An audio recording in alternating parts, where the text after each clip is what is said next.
কে notorious criminal কি বলবে তাই নিয়ে আমরা চিন্তিত নয়। ভাঙড়ের মানুষ সহ রাজ্যের মানুষ দেখছে একজন বিধায়ক হয়ে সারা রাজ্যের অন্যায় অনাচারের বিরুদ্ধে, ঘটে চলা অন্যায় অনাচারের বিরুদ্ধে কিভাবে কথা বলছে। 2021 সালে ভাঙড়ের মানুষকেও ভুল বুঝিয়েছিল, রাজ্যের মানুষকেও ভুল বুঝিয়েছিল।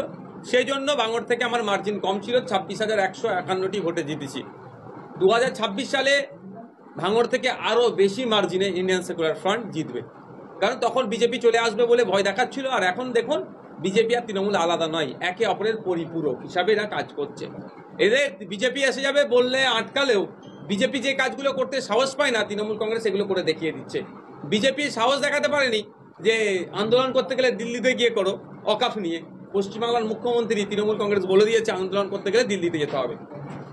বিজেপি সাহস দেখায়নি ওয়াকাফ বিরোধী আন্দোলনে মহিলাদেরকে নিয়ে এসে নৃত্য পরিবেশন করানো, কিন্তু তৃণমূল সেটা দেখিয়ে দিয়েছে। তাহলে এর জবাব বাংলার মানুষ দেবে, ভাঙড়ের মানুষ দেবে। এই প্রসাদ যেটা, এটা ধর্মনিরপেক্ষ রাষ্ট্রের কাজ নয় কোনো একটা নির্দিষ্ট ধর্মকে প্রমোট করা, কিন্তু মমতা ব্যানার্জির আমলে যেভাবে একটা নির্দিষ্ট ধর্মকে প্রমোট করা হচ্ছে, অন্য ধর্মকে অবজ্ঞা করা হচ্ছে, এটা মেনে নেওয়া যায় না। আপনারা বলুন না, প্রসাদটা সব ধর্মের মানুষ তো নাও গ্রহণ করতে পারে। রেশনের মাধ্যমে কেন পাঠাবে? প্রসাদ বলে আমি বিরোধিতা শুধু করছি না। মুসলিম ধর্মের যদি কুরবানির সময় কুরবানির গোশ যদি বাড়ি বাড়িতে পাঠানোর ব্যবস্থা করে, এরও তো আমি চরম বিরোধিতা করবো। এটা কি উচিত হবে? ঠিক একইভাবে শিখ ধর্মের মানুষের ধর্মীয় অনুষ্ঠান আছে, খ্রিস্টান ধর্মের মানুষের বড়দিন ধর্মীয় অনুষ্ঠান আছে, সেখানে যদি পাঠানো হয় সেটা কি মেনে নেওয়া যাবে? মেনে নেওয়া যায় না। ঠিক একইভাবে এই যে অন্যায়গুলো করছে, এর জবাব তো ভাঙড় সহ রাজ্যের মানুষ দেবে। একটা সরকারি ভাবে একটা ধর্মীয় অনুষ্ঠানের এই যে প্রসাদ বিতরণ করা সরকারকে কাজে লাগিয়ে, এটা কতটা ঠিক?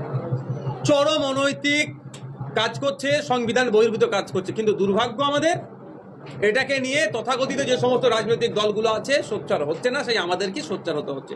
সাথে সাথে মুসলিম ধর্মের যারা ধর্মগুরু বলে নিজেদেরকে দাবি করে, মুফতি আলেম উলামা বলে নিজেদেরকে দাবি করে, পীর সাহেব হযরতজি বলে নিজেদেরকে দাবি করে, শায়েখ বলে নিজেদেরকে দাবি যারা করে, তারা আজকে কথা বলছে না কেন? তাদের তো আজকে কথা বলা দরকার। মুসলিম ফান্ডামেন্ট মানে যারা মুসলিমদের মৌলিক যে বিষয়বস্তুতে এগুলো আঘাত লাগছে।